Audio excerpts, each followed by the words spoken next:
ਬੱਤੀ ਦਾ ਟੈਕਸ ਹੈ, ਦੁੱਧ ਪੀ ਰਿਹਾ ਉਹਦਾ ਬੱਚਾ, ਦੁੱਧ ਤੇ ਟੈਕਸ जी एक्चुअल एक गुमराही है। ये मेरे समेत जिंदा लाशां फिर रही हैं।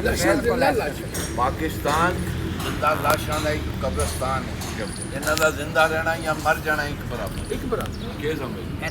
परसों जो पोस्ट लाई थी, अच्छा आप मुझे ये बताएं, आपका वो नारा किधर गया? घबराना नहीं है, घबराना नहीं, क्यों नहीं घबराना? पूरी उम्मत मुस्लिम खान के सिपाही हैं। हमने कभी घबराया। खान के सिपाही हैं हम, क्यों घबराएं? खान ने कहा है घबराना नहीं है। कह लो यू आर राइट। हाँ के सिपाही देख लो पूरी ये दुनिया हालात पूरी उम्मत मुसलमान दे आए ने।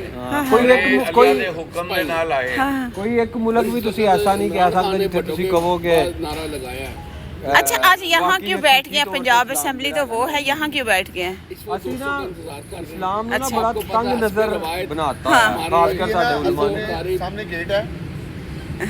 जी अजीजों